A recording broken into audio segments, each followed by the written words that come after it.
गौहर शाही मरहबा। तो आज मैं आपसे बात करूँगी सैयदना गौहर शाही इमाम मेहदी अलैहिस्सलाम के द्वारा कही गई बहुत ही प्यारी बात के बारे में, जो लोगों में ख़ास तौर पे अभी आम है। अगर किसी से हम पूछते हैं कि क्या हाल है, तो लोग बोलते हैं अल्लाह का बहुत करम है। उनसे पूछें कि भाई क्या बात है जो अल्लाह का बहुत करम है, क्या वजह है ऐसी, तो वो कहते हैं कि भाई इतना पैसा है, माल और दौलत है तो करम है।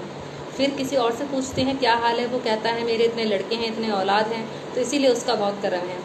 फिर किसी और से पूछते हैं कि भाई आप कैसे हैं, तो वो कहते हैं अल्लाह का बहुत करम है कि मेरी इतनी उम्र है फिर भी मेरे में अभी भी ताकत बकाया है, तो इसीलिए उसका करम नहीं तो क्या है। और सरकार गौहर शाही जी का कहना है कि अगर इसे करम कहेंगे तो ये सारी चीज़ें तो अल्लाह ने काफिरों को भी दी हैं, तो उनके ऊपर तो बहुत करम है।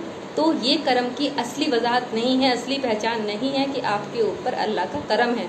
अगर आपको पहचानना है कि वाकई आपके ऊपर अल्लाह मेहरबान है, उसका करम है, तो आप सरकार गौहर शाही जी का जो नुमाइंदा जी हैं सैयदी जी को कॉल कर सकते हैं, सैयदी जी यूनुस अल गौहर जी को, उनसे ज़िक्र कल्ब ले सकते हैं। अगर आपका जिक्र 6-7 दिन में जम जाता है, अल्लाह अल्लाह आपके अंदर शुरू हो जाती है, तो उसमें कोई फिर गुंजाइश नहीं है। आप फिर कह सकते हैं कि अल्लाह का मेरे ऊपर करम है।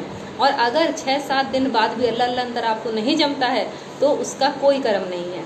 और अगर दिल में आपके अल्लाह अल्लाह आ जाता है, अल्लाह अल्लाह आपको जम जाता है, तो फिर आप समझिए कि अस्करूनी, जो कि सरकार ने कहा है कि अगर आप अल्लाह का जिक्र करेंगे अल्लाह आपका जिक्र करेगा, जिसका कुरान में भी अल्लाह ने कहा है। तो जिसका नाम दिल में आ जाता है उससे मोहब्बत हो जाती है। और अल्लाह किसी का कर्जा नहीं रखता है।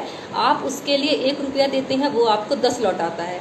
आप उसका 1 बार नाम लेते हैं, वो आपका 10 बार नाम लेता है। आप उससे थोड़ी सी मोहब्बत दिखाते हैं, वो उससे 100 गुना ज़्यादा मोहब्बत आपको लौटाता है। तो आपको अगर आजमाना है अपनी किस्मत को कि वाकई अल्लाह मेरे पे मेहरबान है या नहीं, तो आप सरकार से जिक्र लें और आजमाएं अपनी किस्मत को, अल्लाह आप पर कितना मेहरबान है। गौहर शाही मरहबा।